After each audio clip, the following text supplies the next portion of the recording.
ខ្ញុំមានកណាត់3ពណ៌គឺខ្ញុំយកមកបង្ហាញពីវិធីធ្វើផ្កាសាវរាពណ៌លឿងឲ្យបងប្អូនទស្សនាអញ្ចឹងបងប្អូនដែលចង់ដឹងវិធីធ្វើផ្កាអាចទស្សនាវីដេអូខ្ញុំបាននេះជាពណ៌លឿងជាមួយពណ៌ក្រហមក៏ស្អាតម្យ៉ាងដែរបងប្អូនអញ្ចឹងបងប្អូនពេញចិត្តពណ៌អីអាចកំងបានហើយនេះចម្រោះពណ៌តែម្ដងមានពណ៌លឿងក្រហមផ្កាឈូកស្វាយអីចឹងទៅហើយយើងដាក់ចូលក្នុងកន្ត្រកដាក់ចូលក្នុងថូក៏បានដែរពិតជាស្អាតណាស់ចឹងដល់វគ្គវិធីធ្វើហើយចាស់បងប្អូនដែលចង់ដឹងអាចតាមដានវីដេអូនេះបានយើងត្រូវមានកណាត់លួសកាមញី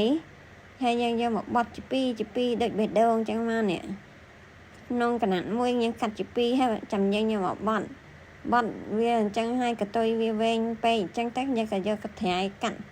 ទំហំវាឲ្យខ្លីឲ្យស្មើគ្នាចឹងមកឥឡូវនេះយើងធ្វើស្នូវាយើងយក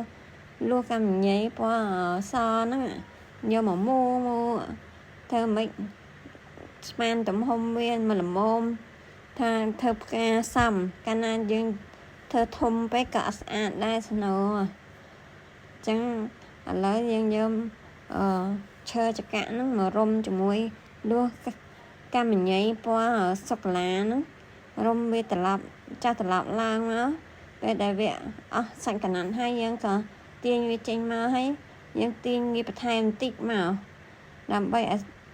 ប៉ុនទំហំស្នូពណ៌សដែលខ្ញុំបានធ្វើហ្នឹងហើយយើងក៏បិទកាវជាមួយស្នូពណ៌សហ្នឹងយើងបិទជុំវិញយើងយកចន្លោះមូនៅខាងក្នុងហ្នឹង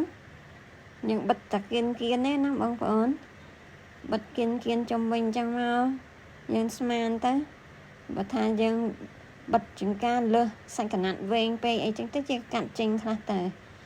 ហើយសម្រាប់ស្លឹកវាពណ៌លឿងវិញយើងបិទម្ដងរលឹកហើយយើងបិទហ្នឹងយើងស្មានណាបងប្អូនយើងធ្វើមិនឲ្យស្មើគ្នាស្លឹកហ្នឹងកុំមួយវែងមួយខ្ពស់មួយអីចឹងអត់បានទេយើងត្រូវធ្វើមិនដាក់ស្លឹកចុងវាហ្នឹងឲ្យស្មើគ្នាមិនស្អាតកាលណាវែងខ្លីក៏អត់សមដែរបងប្អូនចឹងយើងបិទចំនួន2ជាន់យើងបិទមួយជាន់រួចហើយយើងថែមមួយជាន់ទៀតព្រោះផ្កានេះយើងបិទ2ជាន់បានស្អាតបងប្អូនអញ្ចឹងបងប្អូនដែលត្រូវការកំងផ្កាអាចកំងក្នុង page បានអាចឆាតចូលតាម page ឬក៏ Telegram បងប្អូនខ្ញុំមានការច្នៃដាក់ចូលក្នុងកន្ត្រកនិងបងប្អូនត្រូវការយកដើមដាក់ចូលថូអីចឹងទៅហើយផ្កាមានជាច្រើនផ្កាបងប្អូនពេញចិត្តផ្កាអីអាចកំងផ្កានឹងបានចាឥឡូវនេះយើងយកកណាត់លួសកាមញីពណ៌បៃតងម្ដងយើងមូវាជុំវិញចឹងហើយយើងបិទកាវហើយយកទៅបិទមួយផ្កានៅខាងក្រោយហ្នឹងបិទឲ្យជាប់ហើយយើងក៏មានដាច់លួសមួយហើយយើងក៏យកកត្រៃកាត់ពាក់កណ្ដាលចេញបន្តិចទៅដោយសារដាច់លួសនឹងវែងពេកកាលណាយើងដាក់ចូលថូទៅក៏អត់សូវសមដែរវែងពេកអញ្ចឹងយើងបិទកាវហើយកតុយកណាត់កាមញីហ្នឹងយើងបិទកាវហើយយើងត្រឡប់ឡើងធ្វើមិនឲ្យណែនជាមួយដាច់លួសហ្នឹងដើម្បីទប់ទម្ងន់ផ្កាយើងរួចបងប្អូនយើងទាញ